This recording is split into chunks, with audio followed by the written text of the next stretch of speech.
Good afternoon and Tashidile and welcome to you all.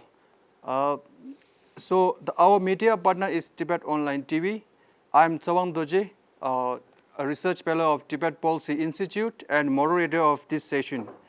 So this is our third session of the webinar, which is on Tibet, the Himalaya, the past and present. So this session is mainly focused on the Tibet's relation with the Eastern Himalaya regions such as Sikkim, Kalimpong, Darjeeling, and Mentawang. So with this focus, we have invited two scholars from this region. The first one is Professor Jigme from Darjeeling, and then Professor Anira P. Lepcha from Sikkim University. So before start the presentation, I would like to highlight very important point to remind all the participants. First is each speaker will speak for maximum 20 minutes. Second, I request all the participants to mute while others are speaking. Third important thing is that when you have question and any comment, please drop your the questions in chat box, and or you can raise your hand. There is a hand sign in the system, so you can use and click on that sign. And so with this, now I would like to request Professor Jigme to start the presentation. Before that, I would like to introduce Professor Jigme very briefly. Professor Jigme is currently Assistant Professor in the Department of Political Science, University of Calcutta. He has a PhD from Center for East Asian Studies, School of International Relations, Jawaharlal Nehru University, New Delhi. He has presented paper in the several international and national conferences. His publication includes edit volume titled Changes on the Roof of the World, Reflections on Tibet, published in 2016 by Pendragon Press, New Delhi. In 2018, he published a chapter, Exiled Tibetans and Democracy of the Dance of the Democracy, in edit volume, published by Lexton Books, United Kingdom, and also a chapter titled Tibet and Happiness in Chinese Media Discourse, Challenges and Contestation, in edit volume, published by Hong Kong University Press, Hong Kong University. So with this, his brief introduction, I would like to call Professor Jigme to start your presentation. Thank you so much, Tsewang. And it's always a great pleasure to be invited by the TPI and to be given this wonderful opportunity. Today's my presentation, the title of my presentation is basically Interactions, Connectivities, and Disruptions, Narratives from Tibet and the Eastern Himalayas. So I will start my presentation by focusing on the year 2017, when India and China had a confrontation in the Doklam region, which is between Bhutan and China, right? So this particular confrontation or the standoff between the two nuclear powers took place for 73 days and was actually necessitated due to the PLA building roads and strengthening its infrastructure in that particular region that is claimed by Bhutan as well as China. With Bhutan informing India due to its treaty obligations, the Chinese activities were somewhat stopped. Now, for both modern-day nation states, for India as well as for China, this discourses of security, of territoriality, it becomes extremely important. That's why Doklam becomes important from a strategic and security point of view. This paper and presentation focuses on interactions, which at present is among nation states. So modern day interactions, connections are mostly between nation states and are seen to be controlled as well as monitored completely by these nation states. And hence, these connections or connectivities can be termed as being somewhat uniform, homogeneous, as well as singular. Whether it is the above mentioned armed confrontation that I just mentioned a while back, or say, for example, even during peaceful times, the trade that takes place between India and China, especially through the Nathula or through numerous kind of multilateral systems, such as the BBIN or the BRICS and so on and so forth. All of these are actually narratives that are supervised and controlled by the nation states. making it much unitary as well as centralized. Such an interaction is also dubbed by these nation states as being ahistorical and one that is seen as an organic narrative that has been legitimized by ancient times, by linking it to ancient times, when the great civilizations of India and China interacted through the Silk Route or through transmission of Buddhism. Hence, we have an invoking of the Silk trade route as well as of the horse tea trade route, and also the arrival of individuals like Xuanzang, Fahin to India or Bodhidharma to China as examples of this interaction. An incorporation of sorts of this narratives of by these modern day nation states is seen to be taking place. Eventually, these large-scale civilizational connections are seen to be overwhelming all kinds of discourses that obscure the multiple realities that are actually present and have the imprint over the communities and the spaces that are present along the so-called borderlands of both India as well as China. My presentation will focus on the heterogeneity of these kind of connections and connectivities, which is still remembered in these spaces. Also, I will try to understand these ideas through an analysis offered by the historian Sanjay Subramaniam of connected histories and the idea of crossroads that he has emphasized strongly upon. He stresses on the need to see how these conversations over regions and spaces were much present, how the political boundaries we find today are actually, they have a history, as well as they were not something that were etched in stone. Along with other historians like Joseph Fletcher as well as Janet Abu-Lughod, Sanjay Subramaniam have strongly argued of the presence of interconnectedness and continuities in connectivity that actually preceded the modern world systems, the nation states. Much of these are spontaneous in nature, involving trade and commerce, accompanied by an exchange of ideas by way of personal contacts. While Sanjay Subramaniam and the others have magnified their narratives, it is also a large-scale form of narrative that encompasses interactions over long distances. My focus will be on a more microscopic view of interactions in between Tibet and the Eastern Himalayas. However, the narrative and interpretations provided by Sanjay Subramaniam becomes a good way of understanding these interactions as mentioned above. A heterogeneity is witnessed in these connectivities where some activities are accompanied with a plethora of other actions. For instance, pilgrimages to the various sacred lands in the Eastern Himalayan regions invariably led to trade and commercial interactions with the local communities. This was visible in the context of the Tibetan pilgrimage to the Pure Crystal Mountain, also known as the Dapasheri, in Tsari, which is located near the borders between Tibet and present-day Arunachal Pradesh. A popular sacred mountain for Tibetan Buddhists, Dapasheri has a number of religious circuits associated with it. The most popular one, as we all know, is the Tsari Rongkho Chemo that took place or that takes place every 12 years in the year of the monkey. For this, devotees came from all over the Tibetan-speaking lands, which included spaces like Ladakh, Bhutan, Monyul, as well as parts of Nepal, as well as from eastern Tibet, from Kham, and also from Amdo. The total number usually reached or even exceeded 20,000, and the composition of this procession itself reflected much of the complex cultural, ethnic, and political map of the Tibetan-speaking world. The Tsari Rongkho Chemo was also supported by the Tibetan government, and interestingly, much of the circuitous route lay in areas that are south of the McMahon line.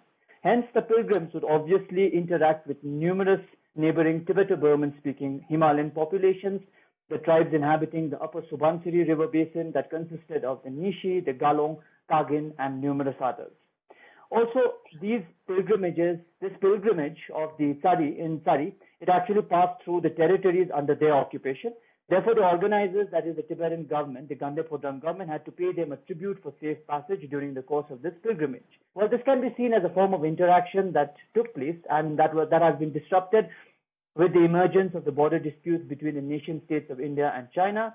A pilgrimage of this magnitude is also seen to have led to trade and commercial interactions between the pilgrims and the tribal communities based in the south. Families of Tibetanized Charlo people from the southwest came to trade and sell both food and the local wares, such as bamboo items to pilgrims. The Mikim Dun Loba also made a business out of food sales, as did a few Tibetan traders who carted supplies there from the highlands. Such form of heterogeneous interactions in the eastern Himalayas was a norm that had continued for ages before the dawn of the nation states. Most sites of pilgrimages in the Trans-Himalayan region also attracted economic interactions between the Tibetan Buddhist populations and the local communities. A particular community that can be dubbed as agents of this form of pre-nation state interaction between Tibet and the Himalayas have been the Nevar population or the Nevar community and the Nevar merchants of Nepal and the hills of Kalimpong. Presently, the modern states of China and Nepal, they even evoke the role and agency of Arniko, a Nevar architect who had been summoned by the Yuan dynasty Emperor Kublai Khan to construct Buddhist monasteries and temples in China. Both countries have termed Arniko as a cultural ambassador and a highway connecting China to Nepal. And the highway which connects China to Nepal is named as the Arniko Highway. Thus, we see a kind of an appropriation of a past by the modern nation states in an attempt to legitimize the present-day modern connectivities. However, it needs to be noted that the Nevars had a long-standing interaction with Tibet that included commercial as well as cultural elements. The Nevars, they owned a large number of large business houses in Tibet, such as the Tibet Commercial Corporation, which was owned by the Bhajuratna family, and it was based in Gyalingsopa, Gyangze, as well as they had numerous stores and also a small company in Lhasa. They had established commercial ties in Tibet for centuries and had also indulged in Buddhist devotion. Lhasa was a major commercial hub that attracted traders from the Himalayas, South Asia, Central Asia, and also parts of West Asia. It was never a closed city or a forbidden city in the olden times as has been depicted by Western writers. Only with the entry of the British colonial power in the Indian subcontinent, the entry in China, as well as the British slowly creeping in the Himalayan regions in the early 1800s, that Lhasa decided to close her doors to foreigners. Still, traders and travelers from other Asian countries were always allowed to move freely inside Tibet.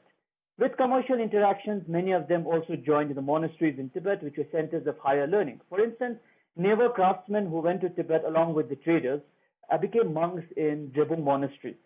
The Nevars used to take the centuries-old Lhasa-Kathmandu trade route and also the old mule track road between Kalimpong and Tibet. This mule track wool trade route that flourished earlier between Tibet and the eastern Himalayas is not remembered much and was disrupted with the Chinese occupation of Tibet and the 1962 clash between the nation states of India and China.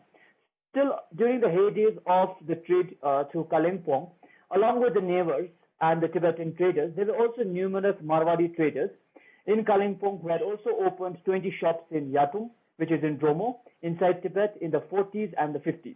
Kalimpong also had 10 giant godowns constructed in the early 1900s to store wool that were processed and sent to Calcutta. Trade and commercial interactions between Tibet and the eastern Himalayas were decentralized, that sadly has been replaced with a centralized one emerging from the militarization of the Indo-Tibetan borders. This homogenization of the interaction between Tibet and the eastern Himalayas has also led to a change imposed to the names of various places in the region. Various traditional names of Tibetan towns and places have been Sinicized, leading to the younger generation Tibetans forgetting their older names. One sees this in the context of Doklam, the place that I started with in my presentation, which is the Indian name for Doklam, which means a nomad's path in Tibetan, a pasture land where herders used to graze their cattle.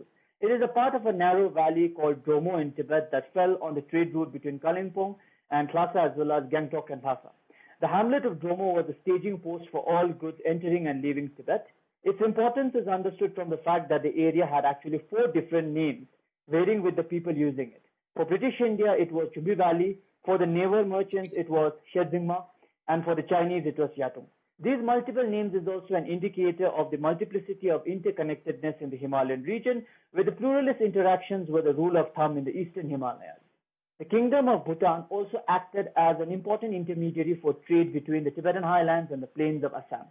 Assamese silk was an important item of trade in this particular region of the Himalayas, which were carried out. And what is interesting over here is that this trade between Bhutan, Tibet, as well as India was actually carried out by the Gosains, who were religious mendicants who were devotees of Shiva and had entered Tibet in considerable numbers in the 17th and the 18th centuries. The Scottish traveler and diplomat George Bogle has mentioned that the Panchen Lama in his monastery in Tashilumbo in Shigate supported a retinue of around 150 Hindu Gosains and also 30 Muslim fakirs in the mid-1770s, a number that had actually swelled to about 300 after 10 years. The Gosayans can be taken as a perfect example of a community who are seen to be indulging in multiple connectivities, as there were pilgrims visiting the Hindu holy sites in western Tibet, which we learned about through yesterday's the presentations made by yesterday's speakers, but also they were enterprising merchants. A number of Gosayans are also engaged by Tibetan clerics as teachers and advisors, for instance, by Jejun Taranatha. They were seen to be trading in pearls and corals from the Indian coast across the Himalayas in exchange for gold and other valuables. Among them, a very important Gosayan who was much active in the eastern Himalayas was Purangir, who acted as an envoy for the Panchen Lama to interact with the East India Company. He had first played a very important role in the diplomatic resolution of the Anglo-Bhutanese conflict of 1774 and would become an important figure for the Panchen Lama in Calcutta. Purangir Gosayan was assigned the task of heading the Tibetan temple that was built on the west bank of the Hooghly opposite Calcutta. This temple would serve as an accommodation for pilgrims and traders from Tibet. The Gosayans and especially Purangir were well respected and termed as important diplomatic go-betweens with the Tibetans and the British. The Tibetan temple that is called the Bodh Bagan Mutt in the late 18th and early 19th centuries received regular visitors from Bhutan as well as from Tibet, with regular correspondence between the Gosayans and the Tibetans. Even after Purangir, his successor, Dorji Giri, acted in the same capacity of a diplomatic intermediary, facilitating exchanges between British officials in Calcutta and the court of the 8th Dalai Lama. Here, an interesting point needs to be elaborated, which is along with the plurality of connectivities in the Himalayan region, we also see the presence of a flexibility, a degree of heterogeneity practiced by the sovereignties who are present much in these spaces. As Professor Dao Nobu has stated, the Tibetan and Himalayan polities do not fit into any categorization as has been elaborated and understood by Western epistemic narratives of statehood. There used to be a degree of cultural sovereignties much present in these states that deployed a plethora of techniques to exercise authority. Under this, we have the Choyon relationship between Tibet and Imperial China, that is a priest-patron relationship, as well as the teacher-disciple linkage between Tibet and a number of Himalayan states. However, it needs to be emphasized that such a relationship was dynamic and open to much changes. A plurality of interactions between the eastern Himalayas and Tibet is also seen in the field of religion, which in turn is linked to the larger aspect of politics. It is a well-established fact that Buddhism practiced in much of the eastern Himalayas is Tibetan Buddhism, the roots of which lies in Tibet. But however, what needs to be emphasized or understood is how this form of Buddhism was invented and flourished actually in eastern India from the 8th century AD under the Pala dynasty. This was the Vajrayana Tantric Buddhism that focused on a more esoteric aspect of Buddhism, which led to the growth of the cult of Avalokiteshvara, Cherezi for Tibetans, Tara, Jezudoma, and Vajrapani Chanatoji, and numerous others in the pantheon. These divine figures assumed the highest positions in Tibetan Buddhism, with Avalokiteshvara being termed as the progenitor of all Tibetans. The Dalai Lamas are considered to be the emanation of this particular divine figure, the Bodhisattva of compassion. Hence, this forms a highly important form of interaction between South Asia and Tibet, in which the Himalayas have played a very important role. From the 9th century onwards, numerous Indian Buddhist masters emerged who were Tantric Mahasiddhas and who became the founding fathers of numerous Tibetan Buddhist schools.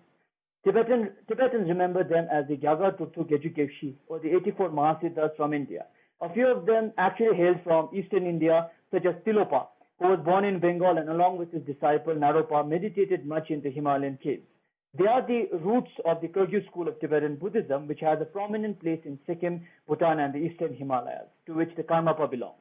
The Sakya school in Tibetan Buddhism, whose patriarchs were responsible for the formation of the Choyon relationship with the Yuan dynasty, also traces its lineage to Virupa, a Mahasiddha born in Bengal in the eastern province of Tripura during the reign of King Devapala. Interestingly, this religious interactions of a pre-modern period was recently revived by the hierarch of the Sakya school, Sakya Gomarambuche, when he invoked and bestowed the initiation of the goddess Parneshwari on social media channels on 17 April 2020.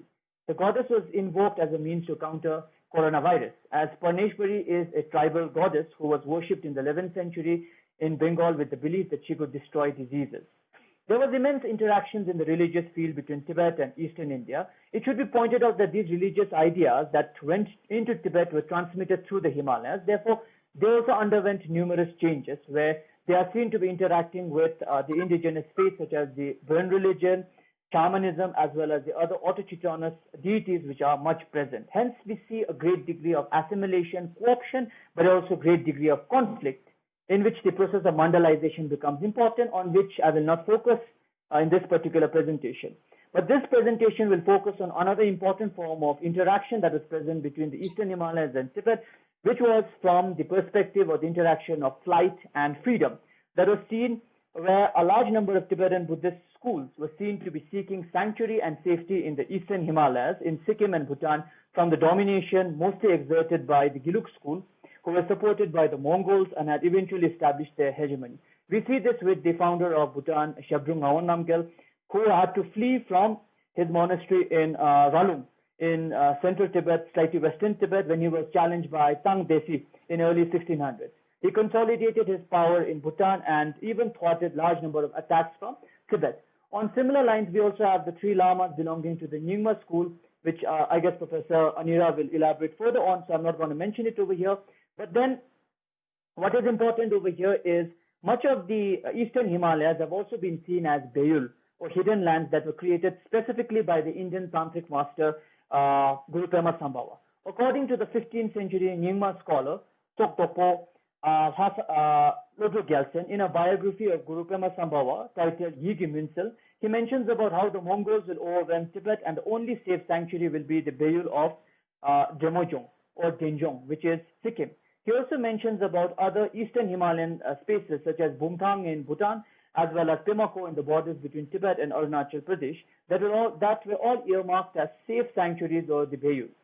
These connectivities also form the very important narrative between Tibet and the Eastern Himalayas. In conclusion, it needs to be reiterated that as Sanjay Subramaniam has mentioned about the presence of multiple connectivities and connections and networks or crossroads between pre-colonial South Asia and other parts of the world, we need to understand that this particular presentation tries to emphasize on the multiple connections between Eastern Himalayas and Tibet that has been disrupted with the emergence of the modern day post-colonial nation states. However, the residues of these multiple connectivities and interactions have remained and are seen to be shaping these spaces. Thank you.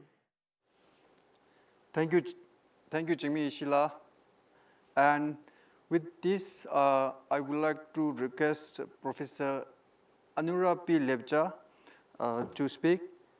Before that, I would like to introduce Professor Anira. Professor Anira Lepcha is Assistant Professor in the Department of History, the University of Sikkim. She has a PhD on marginalized autochthones, understanding the historical process of subversion, a case study of Lepcha. She has more than 10 years research experience on the field of Indian national movement, tribal, social movement, and social history of the Eastern Himalayas. She has published a number of articles in various various journals and contributed chapters in books. She participated in the Erasmus Mobility Program at the Aarhus University, Denmark in the year 2019. With that, I would like to request Professor Anira to start your presentation. Hello? Hello, am I audible? Okay. Good afternoon all and good afternoon, sir. And good afternoon to all the participants who have participated virtually. And I must thank the organizers of TPI who has given me the chance. So, the topic of my talk is the impact of the Lepcha's encounter with the Tibetan Buddhism in Sikkim. And here this is just an account on the Tibetan Buddhism's influence on Lepcha culture in Sikkim.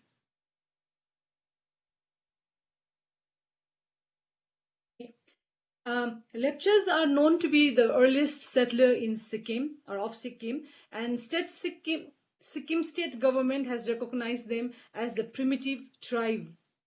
So they call their ancient land as Mael Lang, meaning hidden paradise. As time passed by, they came in contact with the Muggars, Chongs or the Limbus and the Bhutias. The Bhutias were more powerful and they established their rule in Sikkim in 1642, which was based on Tibetan theocratic structure, and ruled till 1975 when Sikkim was merged with India as 22nd state. And Sikkim was ruled by Chogyals, meaning Dharma Raja. So in this talk, I'll be, I have interchangeably used the word Tibetan and Bhutias.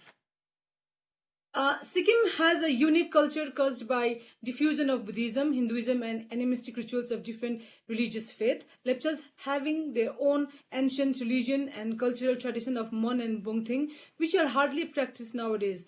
Their encounter with various ethnic groups has greatly endangered their traditional culture. Today, they mostly follow Buddhism and Christianity. However, their encounter with Lamaism and its influence on the cultural and religious life of the Lepchas is the question to be attended to. And so now we'll see the Lepchas and the indigenous religion. The Lepchas primarily are nature worshippers who worship Mount Kanchenjunga. The mount is revered as the womb of their creation, as a ritual or interwoven with stories emanating from the mount. Though they are nature worshippers who followed animism, they also believe in God, whom they called Idbarong or Ram, who is believed to have created the Lepchas' original progenitor, Fodongthing and Najungno, from the virgin snow of Kanchenjunga. Lepchas believe that the Bungthing and Mon were created to keep the evil spirit or Mung at bay and to perform various rituals. They are regarded as a medium between the god and the human.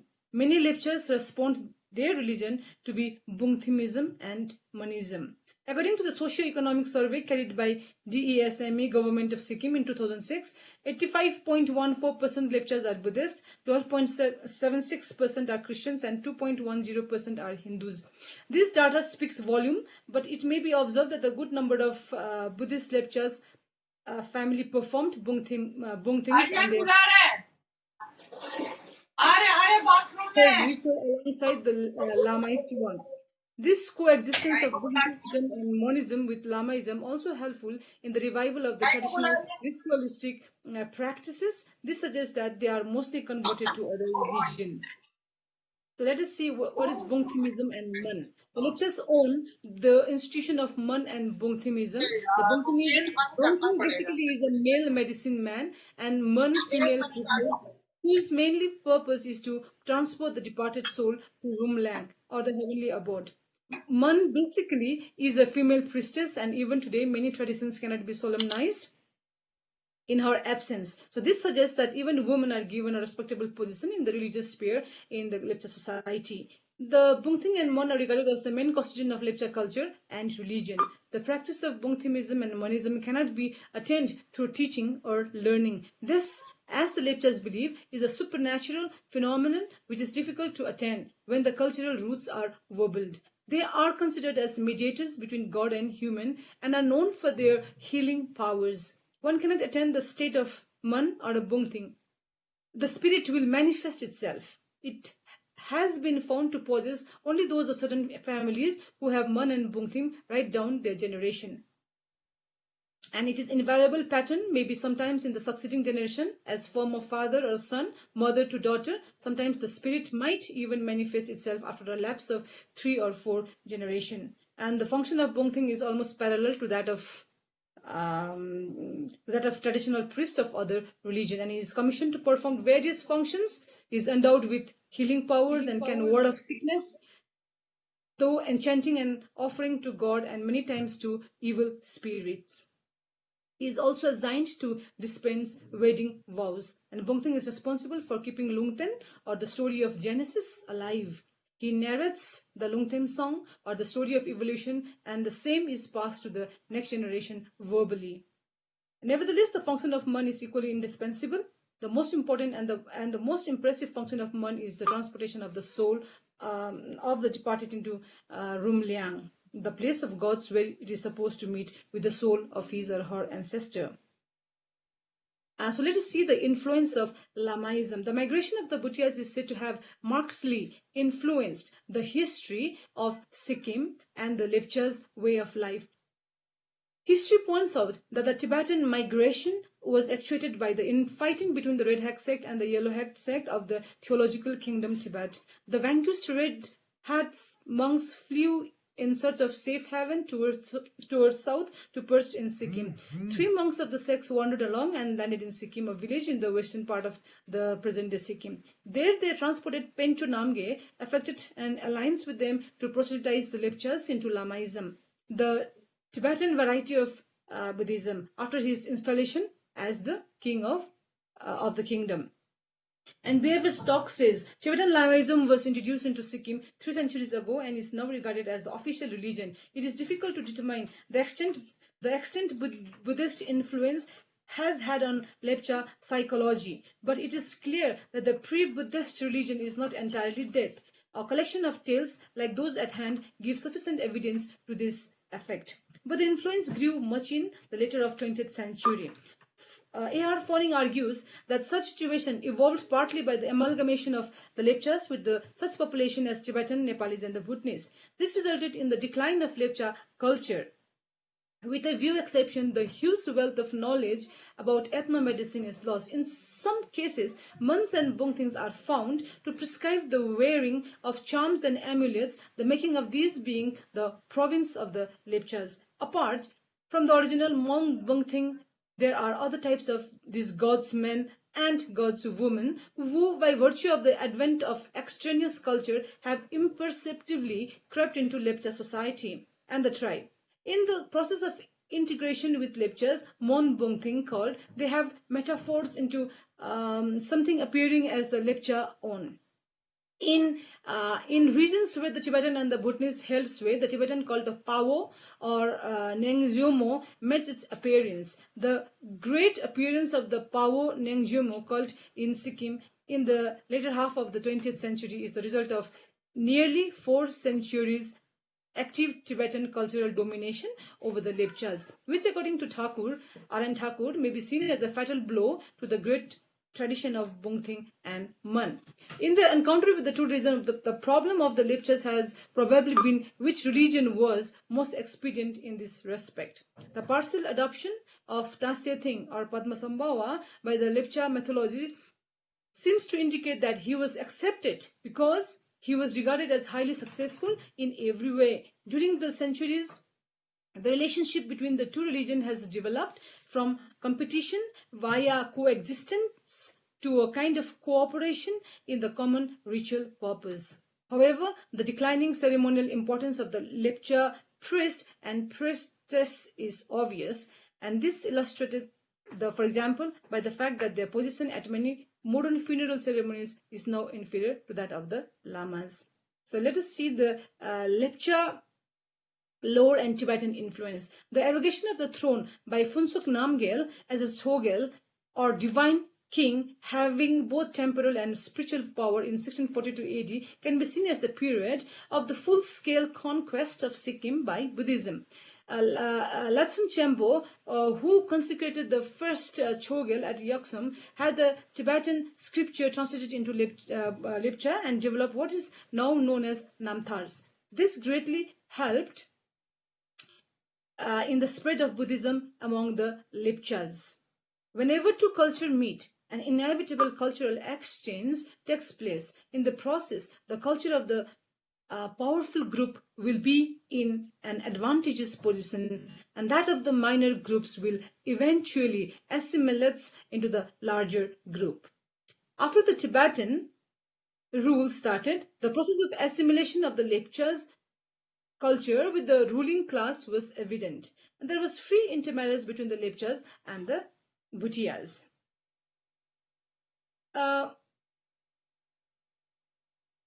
And let us see the religious belief. Lama Lachum Chempo, who is held responsible for the birth of Tibetan rule and Namgyel dynasty in Sikkim, first made contact with the Bungthing and Lepcha chief Thekung Menselong, learning from him all the inherent beliefs of the autochthones, their various objects of veneration, and the vast of their faith towards the Almighty. Latsum Chempo incorporated them into the already existing Buddhist creeds. Thus, it became easy to win the animistic natives to the new faith of Buddhism. Among many other customs and worldviews, ideas concerning the human soul's death and its cause, life after death, as well as funeral ceremonies were greatly changed under Tibetan influence. Thus, the belief or judgment of the soul by the Lord of the dead, Soge Pano, the migration of the soul through the perils of the Bardo, like in Tibetan, the stage between death and new life, and its rebirth is one of the 6 worlds. The punishment of seniors in hell or Nyolang and other well-known ideas of Tibetan Buddhism are today widely incorporated in the Lepcha religious sphere. It is now nearly 4 centuries since the adoption of Buddhistic ways and rituals, and a century and a half since the arrival of Christianity. The Lepcha ways and methods of the disposal of the dead are gradually being forgotten, and the Lepchas are being went away from the traditional way of life. And in the old golden days, Lepchas used to bury the dead. However, with the Tibetan influence, Lepchas started to cremate the dead. Panglap Soul celebration. The celebration has a history of blood brotherhood between the Lepchas and the Bhutias, but it has been given a religious color. Every year, Panglap Soul is celebrated in a grand way, but over the years, the role of the Buddhist monk has expanded, while that of the Lepcha Bongthing has shrunk.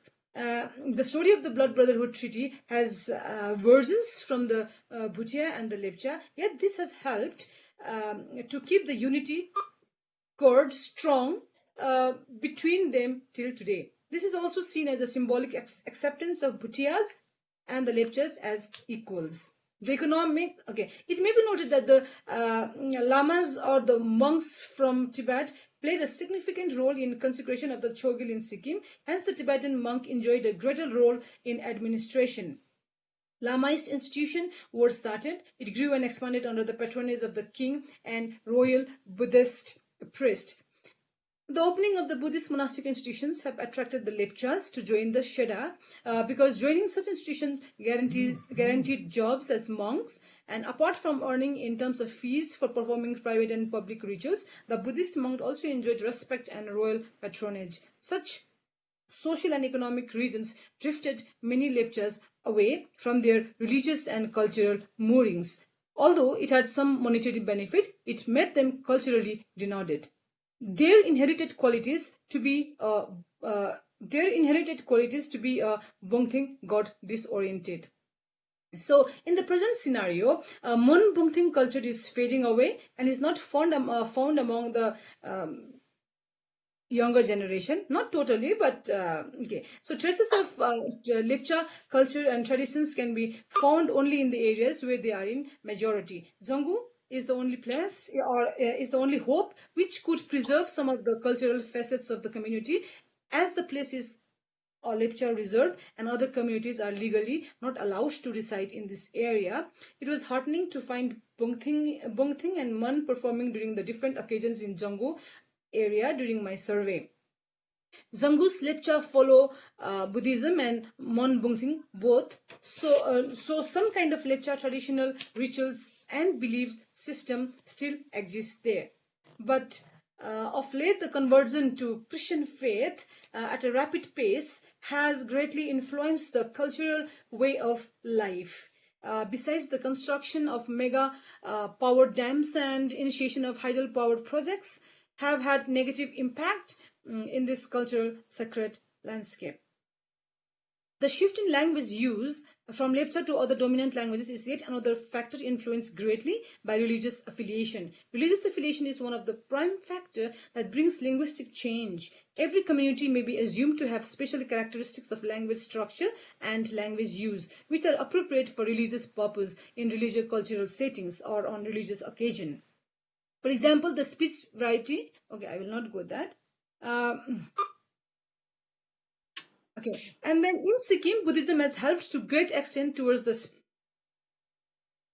and Bhutia language. And as a matter of fact, some Lepchas have switched over to the Bhutia language and many have acquired it as a subsidiary language. And there are some positive aspects of Buddhist influence among the Lepchas. After coming to the Buddhist fold, the Lepchas got exposed to the knowledge of Buddhism and its philosophy.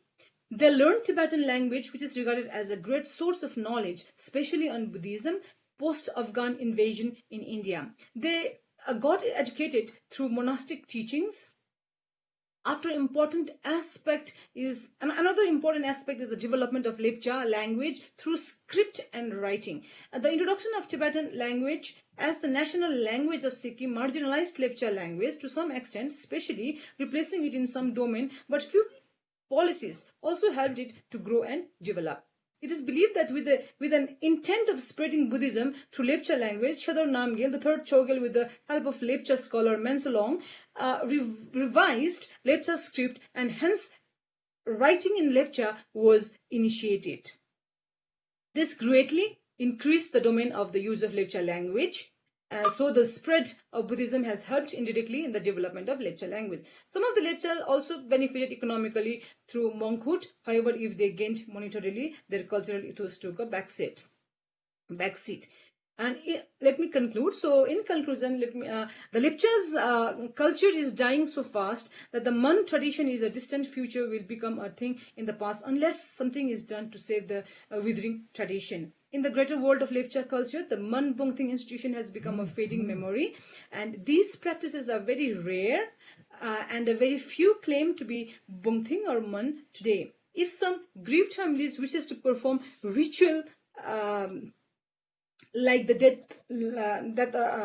of death, they have to travel miles in quest of Mons. Bungthing and Mon are the two pillars of Lepcha religion, and they're also indispensable to the survival of this culture. The only solace that this community can get is to hope such practices stay alive in some of the remote and inaccessible areas of Zangu and in some parts of Western Sikkim, where it coexists with Lamaistic rituals.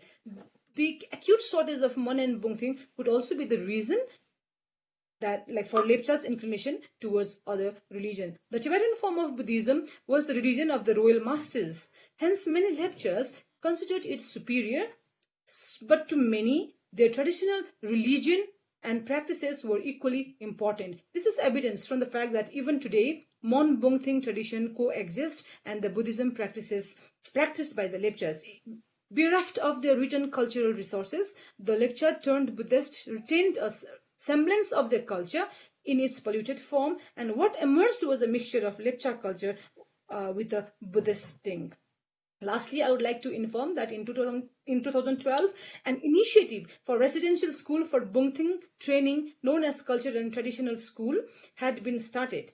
Nimchiring Lepcha, interestingly, a Christian by faith, is the main person behind this project. The project intends to preserve the old tradition of the Lepcha community, which aimed for authentic documentation through these educated Bungthings, who are expected to gather enough academic as well as secular knowledge. We are not sure about the project's implementation and community's participation. We wish and hope it will be in a reality. And although Tibetan Buddhism entered into the Lepcha cultural space, yet if we look at the Lepcha cultural ethos today, it is only the Buddhist Lepchas who have so far given continuity to the Lepcha language and cultural laws. Thank you so much. Thank you, Professor Anira. And with this, we are going to, before that, our session is now on the live through the Facebook. So we have so many viewers. I think they have also questions. So before that, there's one question for Professor Jigme Ishila. So actually, there's two questions, but I will go for one question because since we don't have much time. So the question is regarding your presentation, how important it is the Tibetan narrative in the context of the India-China conflict, to understand the India-China conflict. It means that the question says how important Tibetan narrative is to understand the India-China conflict, especially in Himalaya. Thank you. Can you hear me? Hello, can you hear me? 16. Okay, thank you so much for the question. I hope I'm audible. Well, with regard to the importance of Tibet or the Tibetan narrative in the India-China conflict, it is absolutely and also the most important factor, I guess, in affecting India's conflict with China or China's conflict with India, because of the fact that the conflict that India and China have as post-colonial nation states is over the territories, over the boundaries, whether it is Arunachal Pradesh in the east or whether it is in Sikkim, parts of Bhutan, as well as in Ladakh. So much of these territories, till at least 1949, 1950, 51, were actually under the cultural sovereignty of Tibet. So in that way, these were the Indo-Tibetan borderlands and not really the Sino-India border. So the dispute actually has linkages strong to the Tibetan narrative. And also what we see is in the past, in many times, and this is something that Tsewang you've also researched a lot on, we know that the Chinese, they have used a lot of Tibetan historical documents to prove their claims or to emphasize on their claims with regards to Tibet, especially the earlier taxes and the tributes that were taken from Tsewang and as well as from other places.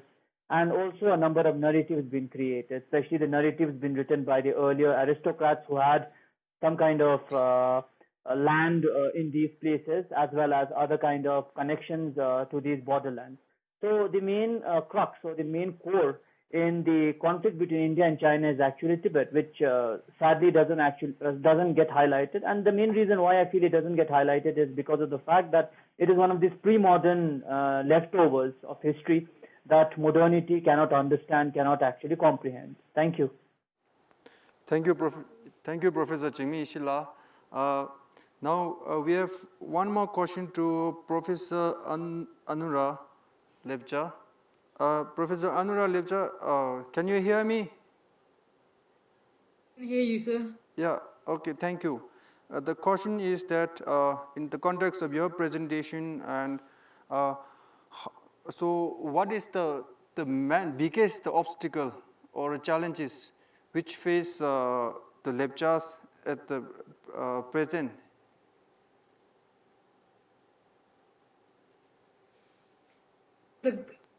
Right now, like in terms of religion or in terms of culture, you mean to say? Speak, and so Okay. I think, The most it's the okay. Important problem or the challenges that the lecturers today in Sikkim they are facing is about the hydro projects, constructing of dams. And like for them, they regard these rivers, especially Tista and this Rangit, as their what to say, as their like they worship it. And the Lepchas, they believe that after they die, after they're dead, the blood that runs through their body, this will transform into, or this will go into the river. So these rivers are very very important. So the Lepchas in Sikkim, they do not want the construction of dams, the construction of what's that, hydroelectric projects. So dams in Jangu is a very real concern.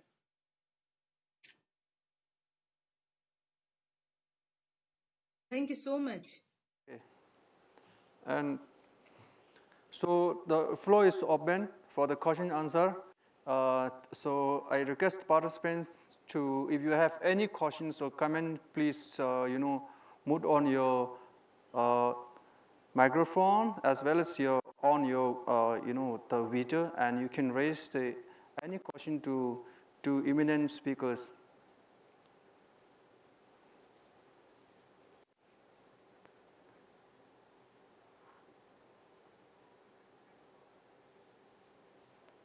Any questions?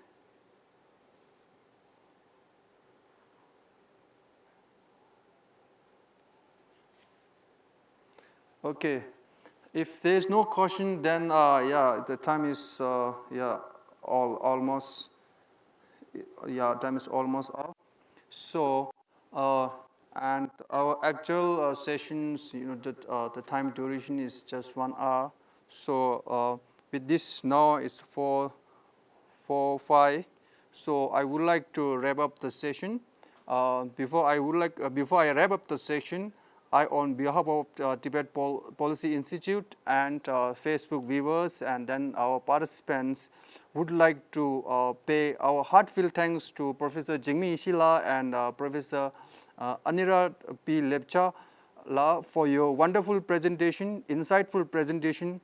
And so with this, I thank you, Professor Jigme and Anura.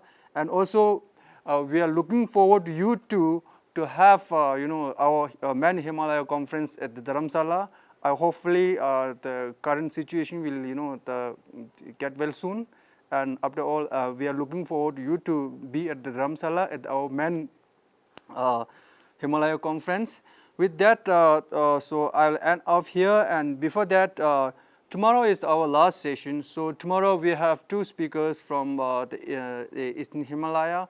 So we have Professor Soikar Jyoti from Ashoka University and Professor Ugem Budia from Padong, Kalimpong.